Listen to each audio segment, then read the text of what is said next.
Shalom saudara-saudara, kita bertemu dalam ibadah Kamis kedua, di mana kita tidak bisa berkumpul, bersekutu bersama-sama, oleh karena himbauan dari gereja untuk kita di rumah saja. Saya akan memimpin pembacaan dan perenungan firman Tuhan untuk minggu yang berjalan ini. Mari kita berdoa. Bapa, di dalam nama Tuhan Yesus, kembali kami datang kepadamu Tuhan, mengucap syukur untuk segala sesuatu yang boleh kami alami saat ini. Kami ada sebagaimana kami ada adalah penyertaan Tuhan bagi kami. Kami akan membaca dan merenungkan firman-Mu Tuhan. Hamba-Mu akan menuturkan kembali firman Tuhan ini.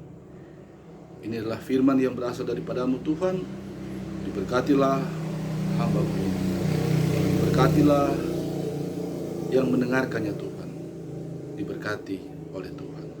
Kami siap mendengarkan firman-Mu. Dalam nama Tuhan Yesus kami berdoa. Amin. Sesuai dengan pembacaan di minggu yang berjalan ini, terdapat dalam Lukas pasal 22, ayatnya yang ke-63 sampai ayatnya yang ke-71. Saya akan bacakan bagi kita sekalian. Yesus di hadapan mahkamah agama. Dan orang-orang yang menahan Yesus mengolok-olokkan dia dan memukulinya. Mereka menutupi mukanya dan bertanya, "Cobalah katakan siapakah yang memukuli engkau?" Dan banyak lagi hujat yang diucapkan mereka kepadanya. Dan setelah hari siang, berkumpullah sidang para tua-tua bangsa Yahudi dan imam-imam kepala dan ahli-ahli Taurat. Lalu mereka menghadapkan dia ke mahkamah agama mereka. Katanya, "Jikalau engkau adalah Mesias, katakanlah kepada kami." Jawab Yesus, "Sekalipun aku mengatakannya kepada kamu, namun kamu tidak akan percaya.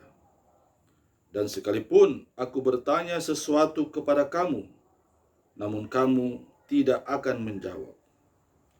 Mulai sekarang, Anak Manusia sudah duduk di sebelah kanan Allah yang Maha Kuasa." Kata mereka semua, "Kalau begitu, engkau ini anak Allah?" Jawab Yesus, "Kamu sendiri mengatakan bahwa akulah anak Allah." Lalu kata mereka, "Untuk apa kita perlu kesaksian lagi? Kita ini telah mendengarnya dari mulutnya sendiri." Demikian pembacaan Alkitab. Nah, saudara-saudara, pernahkah dalam kehidupan kita merasakan dibuli? Kita merasakan diolok-olok. Kita merasakan diejek. Tentulah kalau kita sudah merasakannya, kita tahu juga sakitnya seperti apa. Ataupun pernahkah kita dipukuli beramai-ramai, ditendang sana sini, mata kita tertutup, kita seperti orang bodoh. Tentunya itu sangat menyakitkan. Dan saudara-saudara, Tuhan Yesus sudah merasakannya. Ketika dia akan dihadapkan ke mahkamah agama, mahkamah yang sebetulnya harus membela kebenaran, bahkan membelanya, karena dia membawa kabar baik. Tetapi justru di hadapan itulah dia merasakan siksaan yang luar biasa.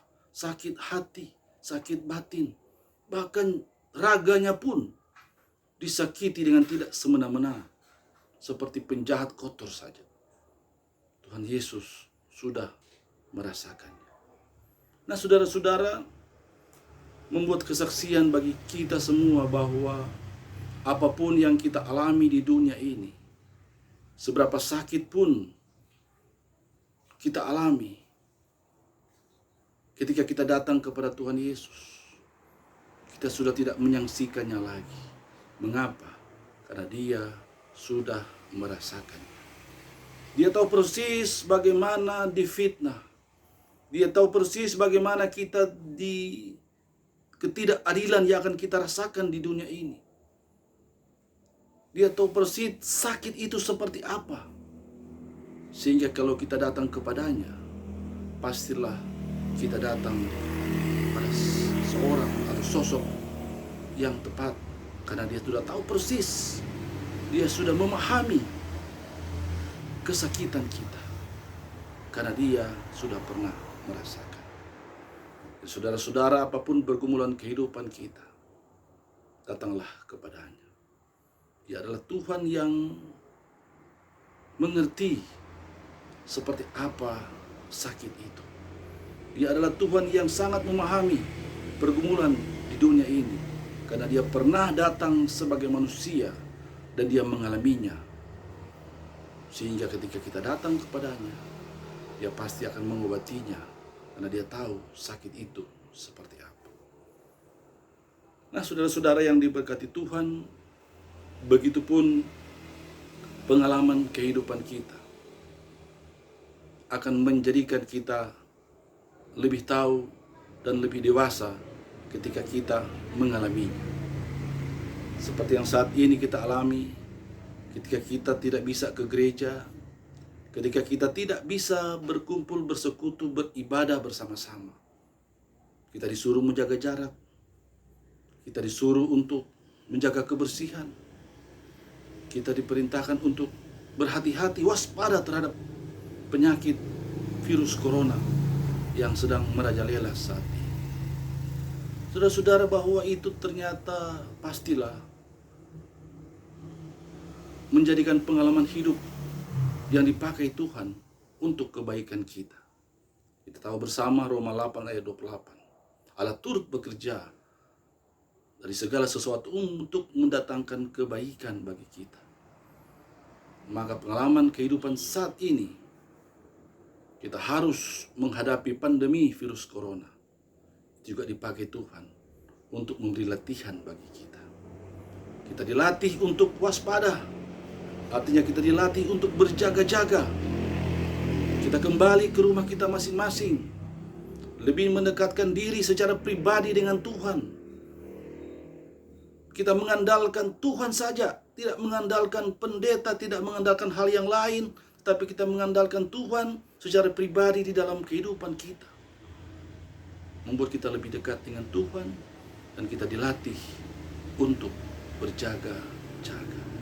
Bukankah itu bermanfaat bagi kita? Bukankah itu berguna untuk kita? Oh, betapa baik Tuhan itu merancangkan kebaikan bagi kita dan untuk keselamatan kita. Nah, saudara-saudara yang diberkati Tuhan, saya juga melihat hal yang lain, bahwa Tuhan sedang melatih kita untuk selalu hidup bersih. Selalu menjaga kebersihan tubuh kita, cuci tangan, menjaga kesehatan dengan makan makanan yang berguna untuk tubuh kita. Supaya kita sehat, supaya kita bersih. Saya pernah berbicara di kolom bahwa itu latihan kita. Karena di sorga itu bersih. Karena di sorga itu indah. Sehingga kalau kita masuk ke dalamnya, kita tidak canggung lagi. Kita sudah terbiasa hidup bersih. Kita sudah terbiasa hidup sehat. Dan Tuhan melakukannya untuk kebaikan kita. Semoga firman Tuhan ini menguatkan kita. Kita punya Tuhan yang luar biasa, yang memahami, mengerti kita. Sehingga kalau kita datang kepadanya, dia siap sedia mau memberkati, mau menyertai kita. Dan dia Bapa yang baik, melatih kita untuk tahu berjaga-jaga. Bukan hanya sekedar kita mengetahui, membaca, tetapi kita mengalami sendiri bagaimana cara berjaga-jaga. Biarlah firman Tuhan ini menguatkan kita semua. Kita menjadi orang yang tahu berjaga-jaga. Dan kita lebih dekat dengan Tuhan. Karena saat ini kita hanya bisa mengandalkan Tuhan di dalam kehidupan kita. Amin. Mari kita berdoa. Bapa di surga, terima kasih untuk firman ini. Jadikan kami pelaku firman yang baik dalam kehidupan kami, sehingga kami memahami firman-Mu Tuhan. Engkau sudah melatih kami saat ini, untuk kami boleh berjaga-jaga. Kami selalu juga dekat dengan-Mu Tuhan. Terima kasih Tuhan. Jadikan kami pelaku firman yang baik. Dalam nama Tuhan Yesus. Amin.